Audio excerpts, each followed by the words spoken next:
नमस्कार दोस्तों, आज इस वीडियो लेक्चर में एनसीईआरटी क्लास 10 का जो कि प्रश्नावली 1.2 है उसका सवाल बनाएंगे। Question number 5। क्वेश्चन नंबर 5 मेरा कहता है कि जांच कीजिए कि क्या किसी प्राकृतिक संख्या n के लिए संख्या 6 पर पावर n अंक 0 पर समाप्त हो सकती है। ठीक है, यही मेरा क्वेश्चन है कि जांच कीजिए कि क्या किसी प्राकृतिक संख्या n के लिए संख्या 6 टू द पावर n अंक 0 पर समाप्त हो सकती है। तो आप जानते होंगे कि यदि कोई संख्या 0 पर समाप्त होती है तभी हो सकती है, 0 पर समाप्त तभी हो सकती है जब उसका अभाज्य गुणनखंड में कम से कम एक बार 2 × 5 आना चाहिए। ठीक है, 2 × 5 एक बार उसका अभाज्य गुणनखंड में आएगा तभी वो 0 पर समाप्त हो सकता है। क्योंकि 10 मतलब 0 पर समाप्त होना मतलब कि एक 10 होना उसमें जरूरी है, उस संख्या में एक 10 होना जरूरी है। एक 10 नहीं आएगा तब तो वो संख्या 0 पर समाप्त नहीं हो सकती है।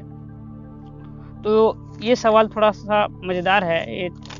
इस तरह का क्वेश्चन आप दिया हुआ है, इसमें 6 टू द पावर n, तो आपको क्वेश्चन में पूछ सकता है कि 4 टू द पावर n, ये है ना, 12 टू द पावर n, तो ये संख्या मतलब क्या 0 पर समाप्त हो सकती है। तो इसको हल करना है, डील करेंगे हम। देखिए, इसको हल करेंगे। हल हम जानते हैं, क्या जानते हैं, हम जानते हैं कि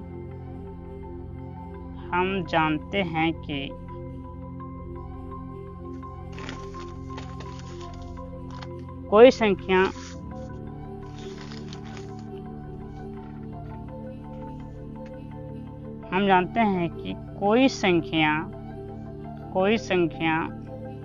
शून्य पर समाप्त हो सकती है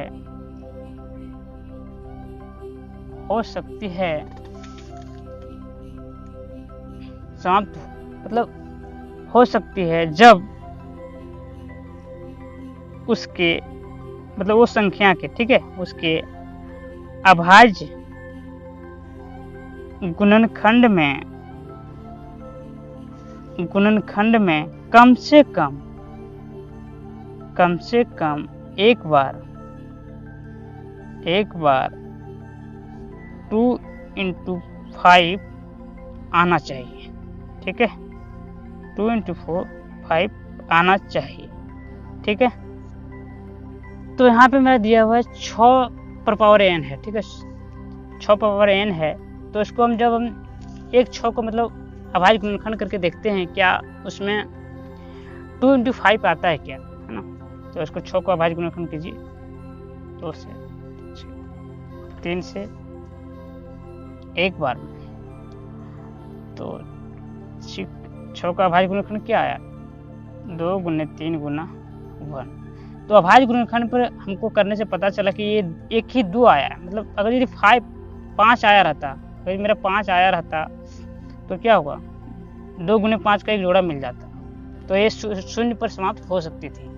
लेकिन ये 2 × 5 का अभाज्य गुणनखंड मेरा नहीं आया, तो ये संख्या जो है 6 पर पावर n जो है 0 पर समाप्त नहीं हो सकती है। तो हम लिखेंगे चूंकि 6 का अभाज्य गुणनखंड करने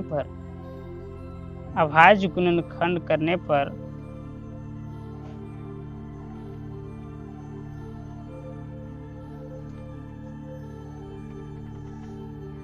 यह 2 × 5 के रूप का नहीं है, अतः 6 पर पावर n कभी भी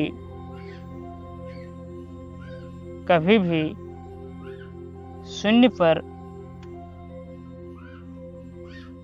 समाप्त नहीं हो सकती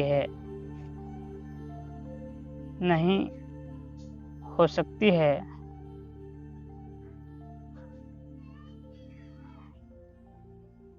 किसी भी प्राकृतिक संख्या के लिए, है ना। मतलब n जहाँ मतलब n जो है किसी भी जो कि प्रकृति संख्या n है, तो किसी भी प्रकृति संख्या n के लिए ये आपका आंसर है। तो मेरा क्वेश्चन क्या था? क्वेश्चन था कि जांच कीजिए कि क्या किसी प्रकृति संख्या n के लिए संख्या 6 पर पावर n अंक 0 पर समाप्त होती है क्या, है ना। तो ये मैंने इसको इस तरह से सॉल्व किया कि कोई भी संख्या 0 पर समाप्त तभी हो सकती है जब उसके अभाज्य गुणनखंड में, उस संख्या के अभाज्य गुणनखंड में कम से कम एक बार 2 गुने 5 आना चाहिए, यानी कम से कम एक बार 10 का गुना जिसमें आना चाहिए, तभी वो संख्या 0 पर समाप्त हो सकती है। आई होप आपको वीडियो अच्छा लगा होगा और समझ में आया होगा। ठीक है, अगर ये वीडियो आपको समझ में नहीं आया तो एक बार और दोबारा वीडियो देखने की कोशिश करें। ठीक है, फिर भी अगर समझ में नहीं आया तो हमको कमेंट करके बताइएगा।